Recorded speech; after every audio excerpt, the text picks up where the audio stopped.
Ang mga burol po ng Juda ay tila baga po na nakukumutan ng mga vineyards. Sila po ay napakapamilyar sa mga vines and vineyards, kung paano po tayo ay pamilyar sa mga daanan at sa trapiko, mabibigat na trapiko. When Jesus spoke of the vine, He was speaking their language. Gets nila kung ano po sinasabi ng Panginoon. Lahat po sila, they knew the labor of planting, the pain of pruning, and the joy of fruitful harvest. Ngunit sa paggamit po ito ng Panginoon ng isang larawan na napaka-pamilyar po sa kanila, ginamit po ito ng Panginoon to turn their everyday image into an eternal lesson. One that speaks not only to ancient Israel, but to every believer who seeks to remain rooted in Him. Ang larawan po ito, kung inyo po napansin, ay meron pong tatlong karakter. This metaphor, para po siyang coin, ngunit in this case, may tatlong sides. Para siyang triangle with three sides. To truly understand ano po ang sinasabi ng Panginoon, we have to look at three things. Una po, the vine. Next, the husbandman, na sinasabi po ay ang ama. And the branches, na yung mga disipulo at in extension tayo po. So first, notice with me the vine. So all throughout po the Old Testament, paborito pong gamitin ng Panginoon to describe Israel ang salita pong ito o ang larawang ito. Laging nilalarawan ng Panginoon ang Israel to be His vine. Sa Psalm 80, sabi po ng Panginoon doon, God brought a vine out of Egypt, whom He had delivered from slavery and planted in the promised land. Sa Psalm 80 po, check nyo na lang po sa inyong tahanan. At ang ubasan na po yun ay ang Israel, whom God had nourished, and ang kanya pong intention is for it to be fruitful. Sa Isaiah 5, God sings a sorrowful song about His vineyard, again, Israel. Now, sa description niya po, kanya sinabi na siya po ay nilinis yung lupa, He had cleared the stones, built a tower, and planted the choicest vine, yung pinakamagandang binhi. Ngunit nung ito po ay nagbunga na, it brought forth only wild grapes. Israel had every spiritual advantage, but no spiritual produce. Hindi po yung bunga na inaasahan at inanais ng Diyos para sa kanila. In Jeremiah 2:21, sabi po ng Panginoon, I had planted thee a noble vine, wholly a right seed. How then art thou turned into a degenerate plant of a strange vine unto me? As sa Ezekiel 15, ito po ay isang buong chapter, a parable of a fruitless vine. Isang ubasan na walang ubas. One so useless. Ng description po, it is good for nothing but firewood. Ito po ang katotohanan. While the vine symbolizes Israel's privileged status, na ang Diyos po mismo ang nag-aruga at nag-alaga sa kanila, it also served as a painful indictment of His faithlessness. Every time na ginamit po yung word na vine to describe Israel, ito po yung nagpapakita ng kanilang faithlessness, kawalan ng pananampalataya, pagiging walang bunga. Vine, yet vine that failed to produce any fruit. Bansa na pinili ng Diyos, but are spiritually barren. So that what makes it very distinct para sa mga disipulo, sa mga taong makakarinig kay Kristo, sa mga unang nagbasa ng sulat na ito. When Christ declared, John 15:1, I am the true vine, He was offering a direct contrast kung sino sila. Sino ang Israel and what they have been doing. Hindi lang po ito a comforting picture, but a great contrast sa kanila pong national failure. The word vine was used for Israel upang ipakita yung kanilang faithlessness. But Christ declared Himself the true vine to show that He is the faithful one. Where Israel bore no lasting fruit for God, Christ would be so rich in life, so full in grace, that every branches that are connected to Him will bear fruit. Ang ayan na declaration po ng Panginoon ito ay napakadami pong mabubuting bagay, mga gandang katotohanan, mga mabibigat na katotohanan. This ayan declaration means a plethora of wonderful things. Ngunit hindi po natin mauubos ang lahat ng yun. Mauubos po ang ating oras kung ating po tatalakayan ang lahat ng yun. So meron lang po tayong mga ilang nais nating pagtuunan ng pansin on this declaration of the Lord Jesus Christ. First and foremost, ang larawan po ito, a vine, declares the vitality of the Lord Jesus Christ. Ano pong ibig sabihin? Ang isa pong ubasan ay isang living organism. Ito po'y buhay. Hindi po ito isang palamuti lamang. So to the Lord possesses life in Himself. Hindi po ba pinapagpapakilala niya? I am the way, the truth, the life. The Lord possesses life in Himself. And from Him imparts life to His branches. And apart from Him, kung hindi po mula sa Kanya, wala pong pagkukunan na tunay na buhay.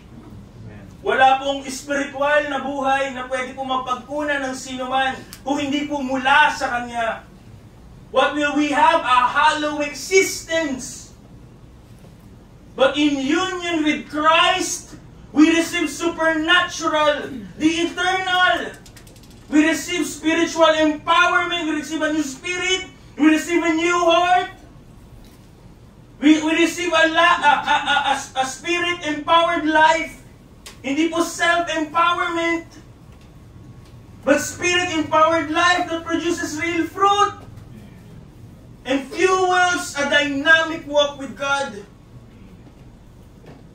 So ito po yung nagpapakita ng buhay, larawan ng buhay. At mula po sa Panginoong Hesus, doon po magmumula ang tunay na buhay. Buhay na may kahulugan at buhay na may kapangyarihan. But this is also a picture that reveals that the Lord Jesus is sufficient. It reveals His sufficiency. Katulad din sa kanyang pagiging good shepherd. But this one is something more organic. He provides katulad po ng ubasan sa kanyang mga sanga. He provides the nourishment, the sap, everything that the branches need comes from the vine. And similar to us, all spiritual and practical needs, the Lord Jesus Christ provided upon us. He supplies grace upon grace.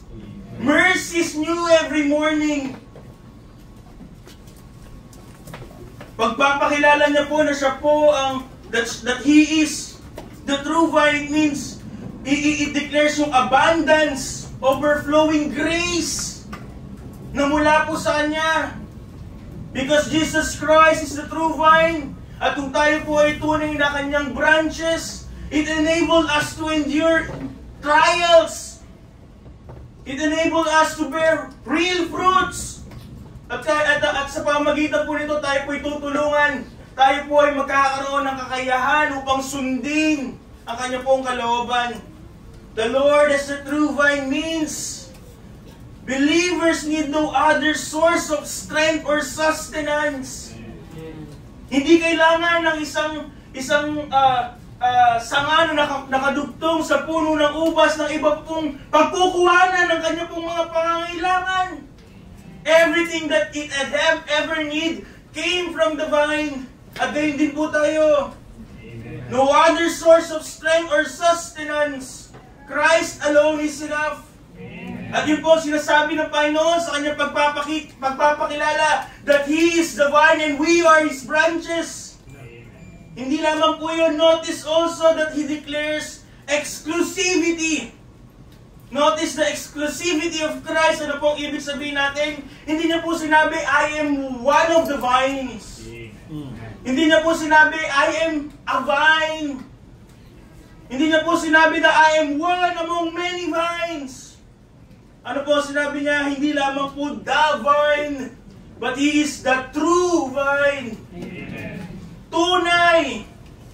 Ano pong ibig sabihin? All other sources na ating pong tinuturing na pinagkukuhanan ng buhay, na pinagkukuhanan ng encouragement, ng lakas, lahat po, kung hindi po si Kristo yun po ay huwad. Yun po ay hindi nakakapagdulot ng bunga. Only through a union with the Lord Jesus Christ, if a branch abide in Him, only then can we bear fruit as branches. At wala po kahit sino man na pwede nating kapitan that will produce the same result. Any other attachment is counterfeit. Saan ka nang hahawak? Sino kinakapitan natin? At kung hindi yung si Kristo, yan ay huwad. That would explain the spiritual barrenness in our lives. Sabi po ni Martin Lloyd-Jones, the Christian life is not just a matter of believing certain truths. Hindi pagka sumunod ka sa sinabi na nag-share sa'yo, o ito ang panalangin mo. Hindi ganoon ang pagiging Kristiyano. It is a communion with the living Christ.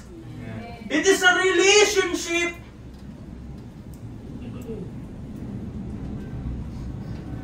Yung po ang pinipicture ng metaphor na ito.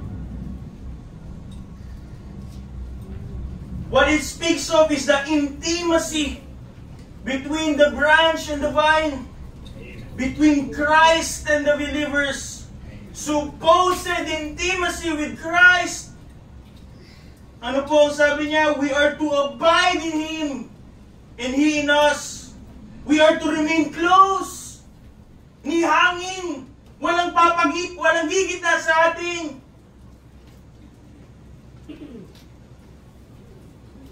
Para po ang isang literal na sanga mabuhay, hindi po dapat siya magkaroon ng kahit sandaling pagkakataon na mahiwalay sa kanyang pong puno. They had to be continually unified. The branch must continually abide to the vine.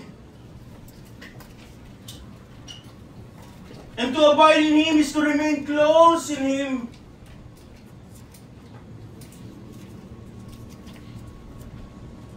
Malapit kay Kristo.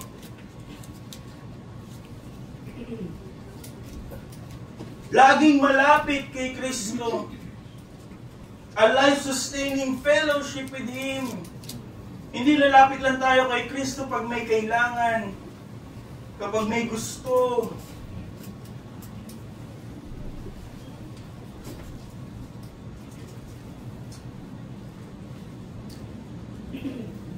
Tila baga parehas lang ng picture ng sheep and branch. Ngunit itong picture nito intensifies yung pangangailangan and helplessness of us and magnifies the sufficiency of Christ the vine.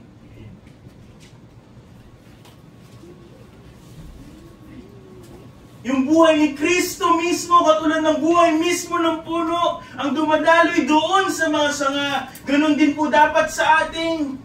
His life flows into us, moment by moment. Si Kristo dapat ang humuhubog sa ating karakter, sa ating mga pagnanais, sa ating pamumuhay. Hindi LDR. Hindi pwedeng mag-LDR ang branch and vine.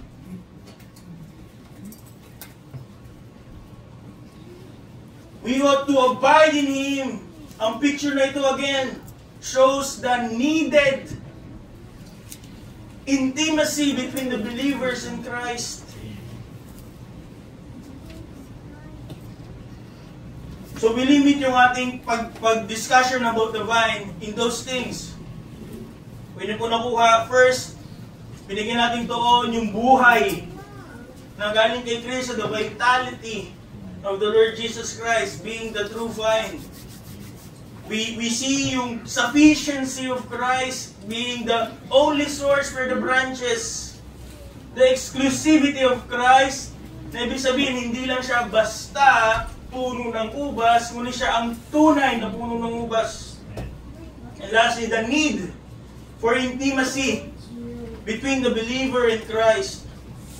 So yun po yung ating pag-aaral tungkol sa vine. Next, ano po ang sabi ng Panginoon Jesus sa verse 1? I am the true vine, and my Father is the husbandman. So ito po ay napaka-simple. Simpleng mga kataga, but it is a profound statement. Kanya po nilipat yung tuon mula po sa kanya, sa ubasan, patungo po sa kanya na nag-aalaga sa ubasan. He shifted the focus from the true vine to the one who tends for the vineyard. Ano po? Sino po yun? The Father is the master gardener. Siya po yung vine dresser. Ano po ang ginagawa daw niya ng isang husbandman? He oversees every branch in the vine. Hindi po siya malayo.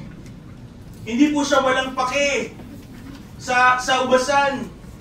He is actively involved, lovingly managing health and growth of every branches of the vine. And in our case, God the Father is actively involved, lovingly managing the health and growth, spiritual health and spiritual growth of every true believer in Christ. Ang kanya pong gawa ay hindi po automated, hindi po generalized, hindi po templated. God the Father as the vine dresser, it means His work is personal.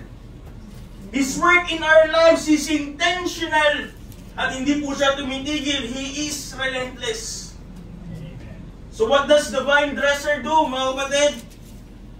Mababasa po natin sa verse 2, every branch in me that beareth not fruit, He taketh away, and every branch that beareth fruit, ito po muna, ano po ang ginagawa ng husbandman? Every branch that beareth fruit, He purgeth it, that it may bring forth more fruit. Ano po ang ginagawa ng Ama as a vine dresser? He prunes the fruitful. He prunes the fruitful.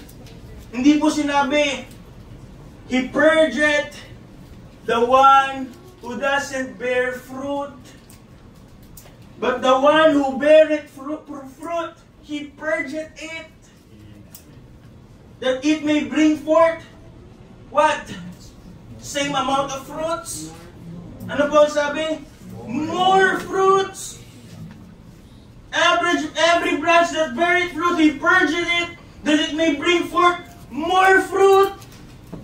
Ano po makikita natin dito? Commitment. Para baga sa ating term, unsatisfied,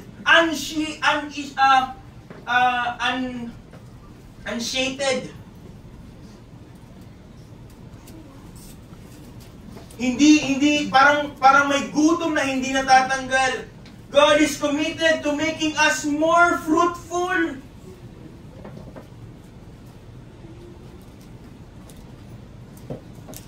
So gusto natin lumago?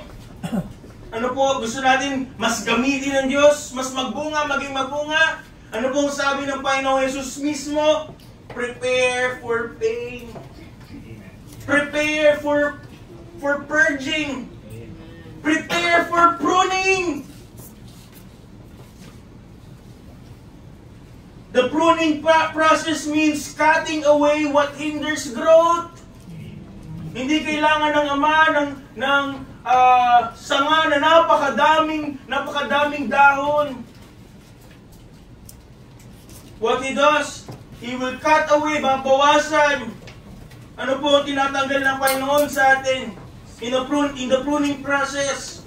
Simple habits na atin po patuloy na tinatago sa ating mga puso. Na ang Diyos lang ang nakakaalam. Worldly attachments na nagiging Diyos na ng ating buhay. Sapagkat mas inuunan natin kumpara sa Diyos. Kung tayo mga tunay na branch ng Panginoon, God will prune it. God will prune us. And our self-sufficiency, pagtingin sa ating sarili na tayo sapat sa ating sarili.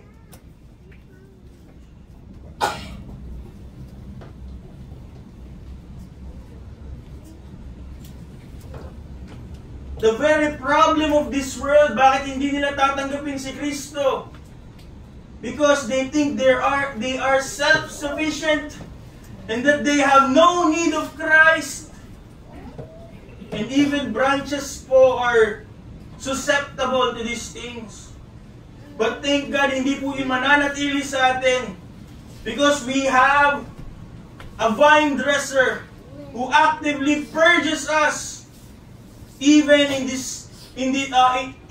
such characteristic self-sufficiency.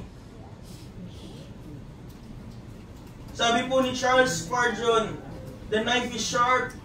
Kung siguro nakakapagsalita yung mga puno, nakapagsalita itong mga branches, mga sanga, aaray siguro sila pagka sila tinatabas. Kaya sabi po ni Charles Spurgeon, the knife is sharp, ngunit buti na lamang po, the hand that wields it is gentle and wise. Marahil masakit ang palo, ang paglilinis, ang disiplina. Because the knife He uses is sharp. Ngunit maraming salamat po sa Panginoon dahil meron po tayong katiyakan that it is always guided by a loving, gentle hand. Amen. A wise God who is holding the knife to prune us and purge us. Marahil ito po yung mga sin conviction na ating mararamdaman sa pamamagitan ng mga preachings or devotions. O kaya naman po yung mga paghihirap, pagpalo ng Diyos. And in most cases, mahaba, katulad ng kay Job, katulad ng kay Joseph, mahabang mga pagsubok. But all of this is with purpose. Kung tayo po tunay na mga mananampalataya, mga sanga na nakakabit sa tunay na puno ng ubas, all of this has purpose. At ang purpose po nito ay hindi para tayo pahirapan, para gawin tayong miserable, but the purpose is for our own good. God purifies us para po mas magamit niya tayo, maging mas mabunga tayo. God purifies us to multiply our fruit. Kaya parang maiisip natin, ako yung tapat, yung kapatid ko hindi. Pero bakit ako ang hindi parang ako yung mas may pagsubok, may problema. Ano pong dahilan nun? God purifies us to multiply our fruit. Ano po ang pangalawa? Balik ulit sa verse 2. Ano po sabi? Ano po ang ginagawa ng Ama? He prunes the fruitful. Balik po tayo sa verse 2, sa unang parte. Ano po sabi ng Panginoong Jesus? Every branch in me that beareth not fruit, He take it away. So, ano rin po ang ginagawa ng Ama? Para sa mga fruitless, He cuts them off. He cuts off the fruitless.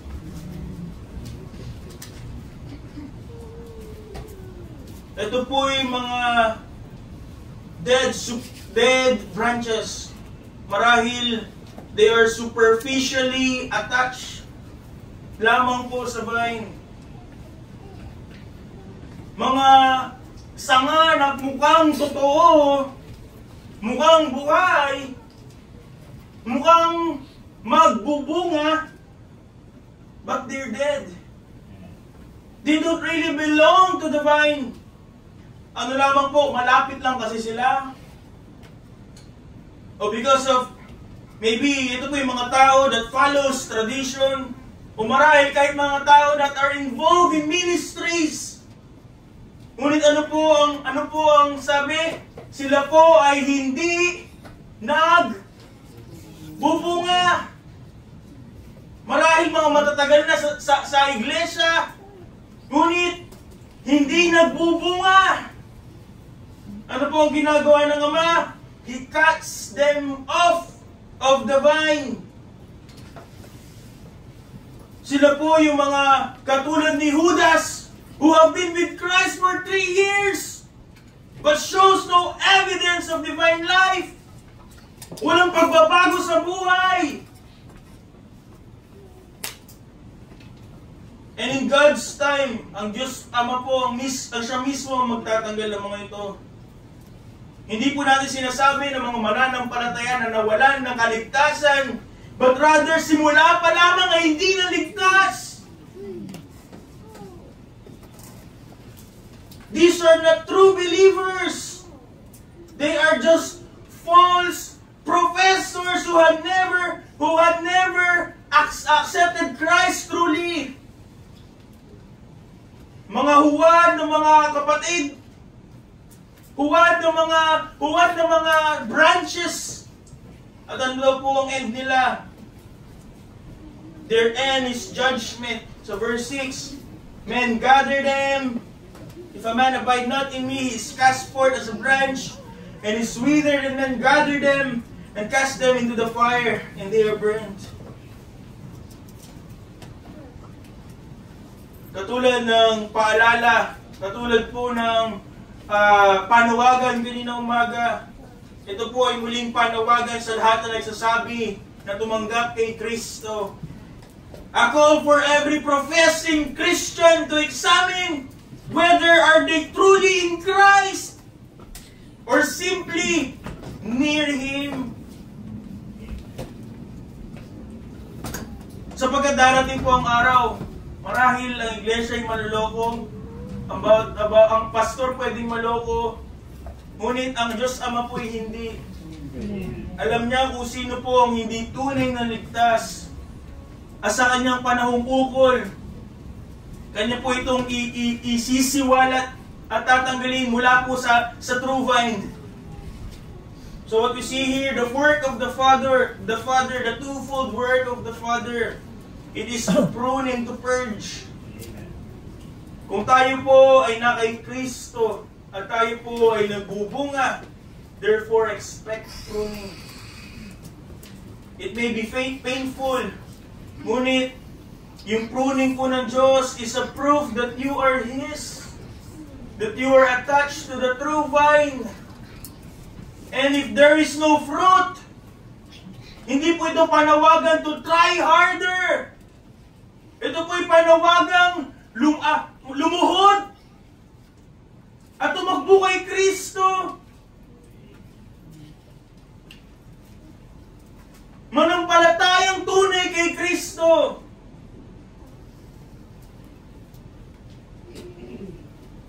For the Father knows kung sino po yung dapat i-prune, kung sino po yung dapat tanggalin. So we've seen po the vine, which is the Lord Jesus. We've seen the vine dresser na sinabi po ng Panginoong Jesus ay ang Diyos Ama. Next we see the vine branch. Ang hirap po ng V eh. The vine branch. So isa po sa mga kwento naalala ko sa pulpito ito na ginamit po ng ating pastor na meron daw pong mga, nung nauso daw yung mga bonsai, meron daw pong mga nagbebenta na sa mga kalsada na pagka tinignan mo, napakaganda ng bonsai, para talagang legit. So, bibili ka, uwi mo, bukas patay na. Bakit daw po? Kasi, peke, they are carefully shaped. They were intentionally put in there, placed in there. They are dead branches na tila baga they were handled with care upang magawa po yung ganong art. Ngunit ang katotohanan po, sila yung mga patay lamang na mga sanga. Ginupit, inayos, nilagyan ng palamuti, at nilagyan po ng alambre. Nilagyan ng pandikit. Para magmukhang totoo. Nilagyan pa ng mga bato, nilagyan pa ng mga damo-damo. Ngunit, even though they appear to be thriving, they appear to be elegant, mukha silang legit, ngunit ang katotohanan po, they are fake. They are dead. Yung tunay na bonsai po, kahit po maliit yun, nagbubunga yun. Baka hindi na lumalago, kasi pinaliit na, but they're alive. Meron po silang mga ugat na kumakapit sa lupa. But these imitations, the vain branches, they have no roots. They do not grow. They don't have life. Ano po ang nakikita natin? Just well-dressed corpses pretending to be alive. Katulad ng bonsai, a well-dressed corpse of a branch pretending to be a small tree. Similarly po sa ating pong teksto, a branch. Sabi po ng Panginoon Jesus, pagka hiniwalay po sa puno ng ubas, or even if that branch is just superficially attached to it, nilagyan lang ng alambre o pandikit, it is utterly helpless and useless. Kaya po sabi ng Panginoon Jesus sa John 15:5 sa ating teksto, without me, ye can do. Hindi niya po sinabing you can do something. Hindi niya po sinabi you can only do a little. Hindi niya po sinabi sobrang onti yan ang pwede mong gawin. Ano po sinabi ng Panginoon? Apart from Him, we can do nothing. Absolutely nothing. Ano po ang kayang gawin ng isang sanga sa pamagitan ng kanyang sarili? A branch by itself cannot bear fruit. Sapagkat ang pagbubunga po comes from its connection to the vine. Kahit pa madami siyang bunga, hitik, tinanggal mo, tapos na yun. It cannot sustain life. Kahit ilagay mo pa sa rep. For it is cut off from its source. Ano po ang mangyayari the moment na tinanggal po ang isa pong sanga mula sa puno, ito po ay malalanta. It cannot draw strength. For its life, its vitality flows from the life of the vine. Wala siyang sariling buhay. Hindi niya kaya maging vine in himself. Apart from the vine, it cannot fulfill its purpose. Bakit po may sanga para palamuti? The purpose of the vine is to bear fruit. And apart from the vine, we can do nothing. Sabi po ni John Calvin, the sap, parang dugo ng halaman. Nandun po yung nutrients. The sap which flows from the root into the branches is the cause of life. Separated from it, the branch withers immediately. Ganon din po, in the same way, God gives us everything we need for life and godliness, and only if we are abiding in Christ. Apart from Christ, katulad lang po tayo ng patay na sanga. The moment na ang sanga po ay tinanggal sa isa pong puno, ito po ay kaagad malalantutay. matutuyo, and eventually it rots. Babawiin ko yung sinabi ko. May isang bagay po na kayang gawin ng branch in itself. You know, ano po? Mabulok. The only thing a branch can do by itself, apart from the vine, is to rot. And if we realize this truth, we will not let go of Christ. Lagi nating nanaisin to be near Him. Realizing this truth will leave no room for pride in us. Walang magmamalaki sa atin. Ang katotohanan nga po, kung alam natin ang katotohanan ito, we are branches and Christ is the true vine, we should come kneeling to Him.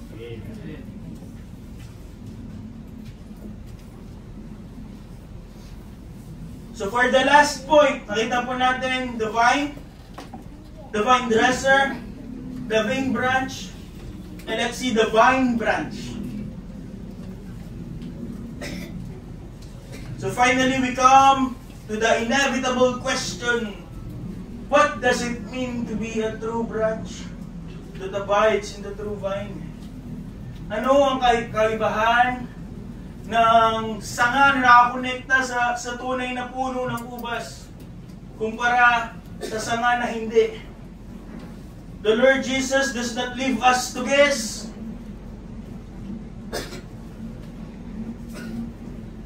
Napakadaling sabihin ng tao, ako ay kay Kristo. But the Lord Jesus helped us to identify yung totoo at hindi. He makes it unmistakably clear. Abiding in Him is always marked by fruitfulness. Yung mga tunay na mga sanga ni Kristo, nakadikit kay Kristo, nakakonekta kay Kristo, they are fruitful. Nagbubunga. Hindi po ito baka magbunga. Hindi posible magbunga.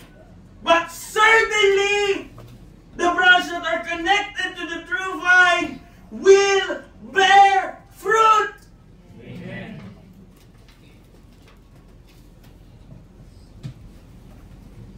Hindi pwedeng yung buhay galing kay Kristo, ngunit hindi tayo magbubunga. Hindi pwedeng nakadikit sa tunay na puno ng ubas at tayo hindi nagbubunga. Hindi lumalago.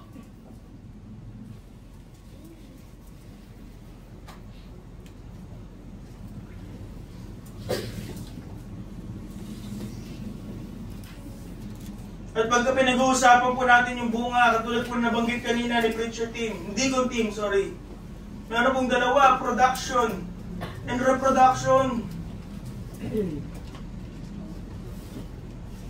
The first mark of a branch that abides in Christ is production. Ano po yun? The fruit of the Spirit. Hindi po ito resulta ng sarili po nating pagsisikap. No moral training,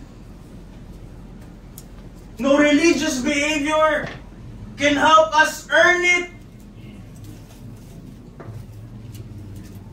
Hindi sa ating sariling kakayahan upang makamtan, matamo itong mga tinatawag na fruit of the Spirit.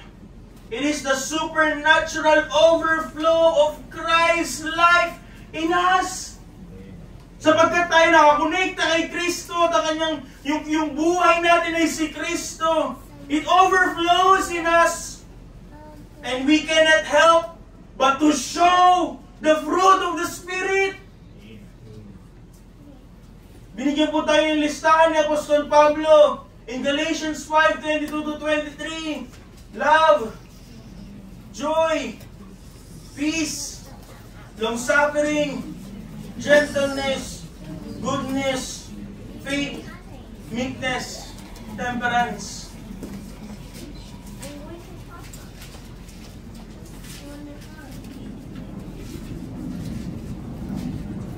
But be careful in defining these things.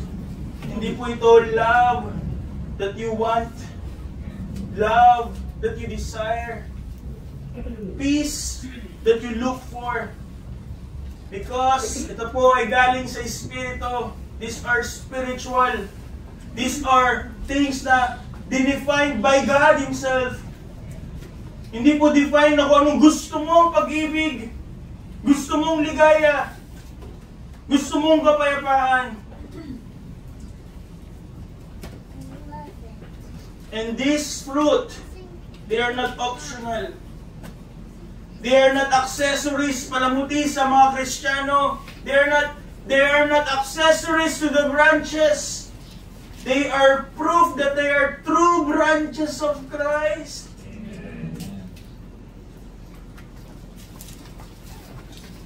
Hindi pwedeng tayo ay magsasabing tunay na Kristiyano, ngunit wala tayong pag-ibig sa kapwa. Walang pag-ibig sa Diyos. And if we are truly abiding in Christ, hindi po pwedeng manatili lang kung ano tayo dati. The moment that we accepted Christ, it should be a life-changing encounter. There will be change, hindi lamang po sa loob, kaya hindi sa panlabas. Hindi lang sa panlabas, kung paano natin ipakita ang ating sarili, higit lalo na sa panloob. So that's the first aspect of fruitfulness. And then, the other one, reproduction. A healthy branch not only bears internal fruit, but also multiplies externally. Hindi lang po pinapakita sa pamamagitan ng mga ng fruit of the Spirit, hindi lang po natin pinapakita sa ating buhay si Kristo, bagkus sa mga tunay na branches that are connected to Christ, they share Christ.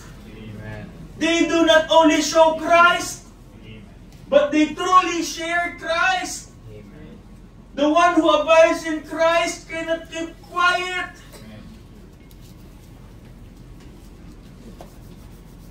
At ang ebanghelyo na nagbago sa atin, yung kaligtasan na natanggap natin, ito po ay nagiging ebanghelyo that we carry. It became the words that we speak. At ang buhay natin confirms it. Our testimony draws others to it.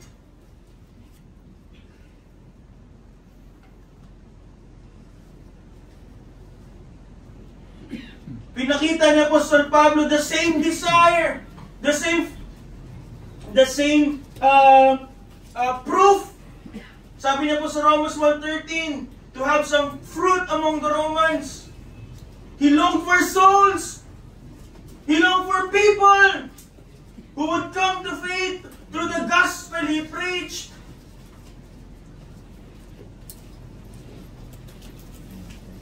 Abiding believers are not barren. Ang katotohanan po, those who truly abide in Christ, they are burdened. Burdened for souls. Burdened for the lost. For the spread of the kingdom. Ang mga tunay na disciple, ano po? They make disciples.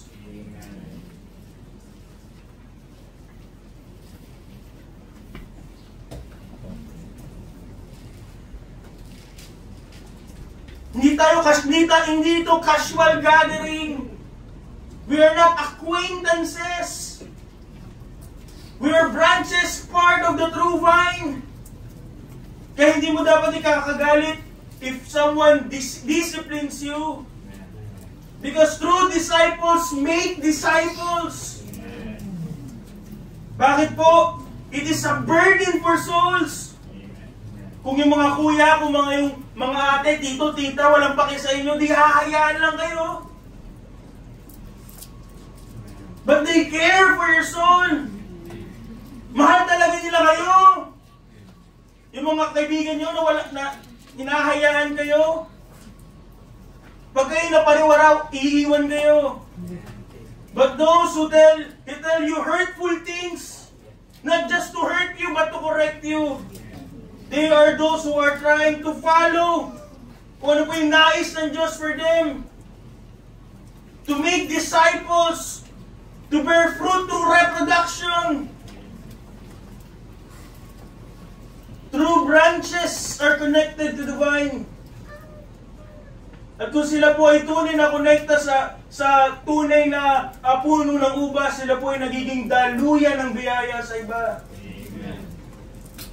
Finally, ano po ang kaibahan ng sanga na nakakonekta po sa tunay na puno ng ubas? Hindi lamang po they reproduce, hindi lamang po they have product. Finally, there should be a progression of fruitfulness.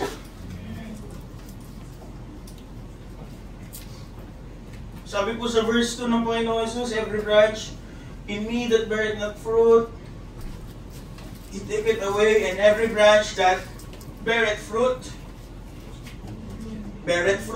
He purgeth it, that it may bring forth more fruit.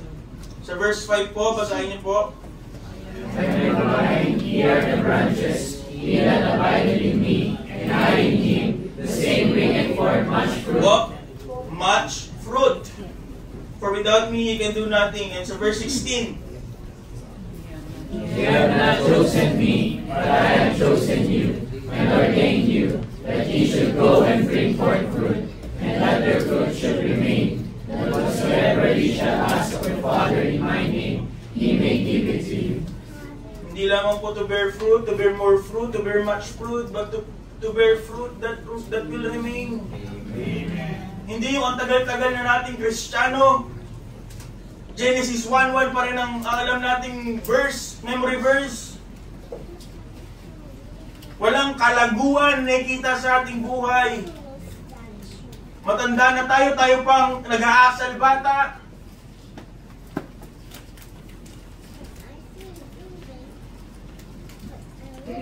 Ang Ama po, the vine dresser, is not content with minimal yield. Nagbubunga na eh, but He prunes it. He prunes, He purifies, He disciplines. Again, hindi po para parusahan tayo. Hindi para pahirapan tayo for the sake na pahirapan tayo. But to maximize the fruit. To maximize yung pagiging useful natin sa Panginoon. The purpose of abiding is not stagnation.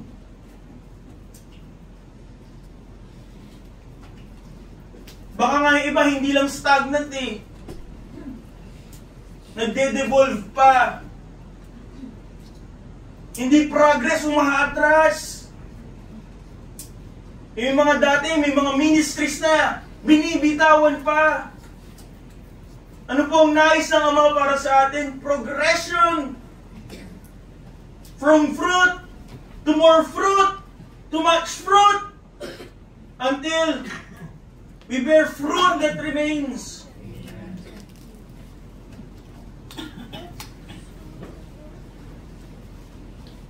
Fruit na hindi lamang po yung spiritual maturity, but fruit that are yung kaluluwa, that are led to Christ.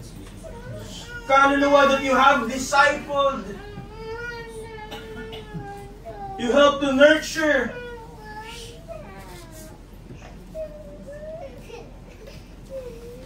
Fruit that remains hindi lamang po in this life, ngunit sa pangwalang hanggan.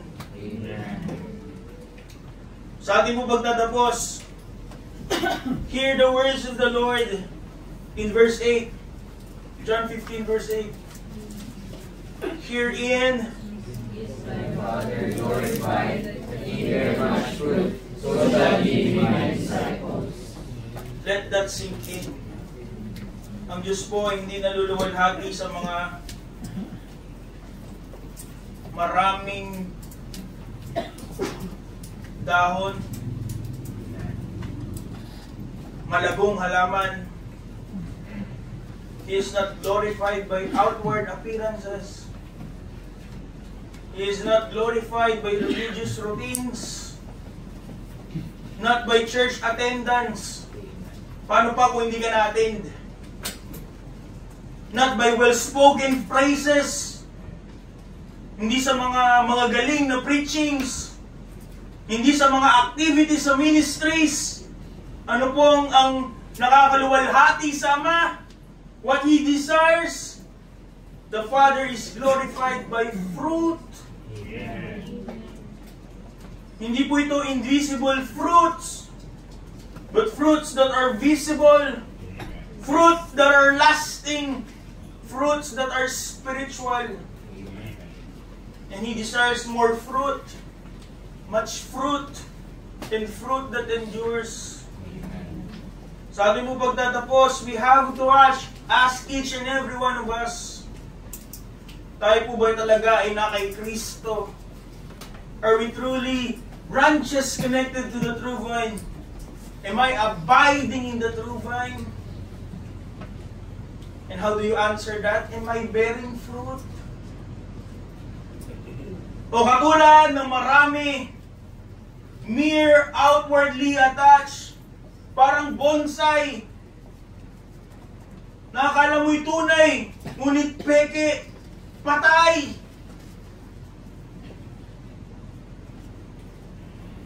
Hindi po sapat na dumadalo ng iglesia, tagapag-init ng mga upuan.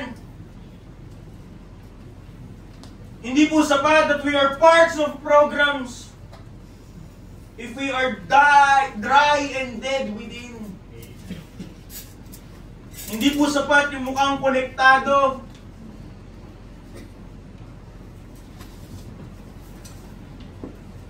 But we have to make sure, are we truly drawing life from Christ?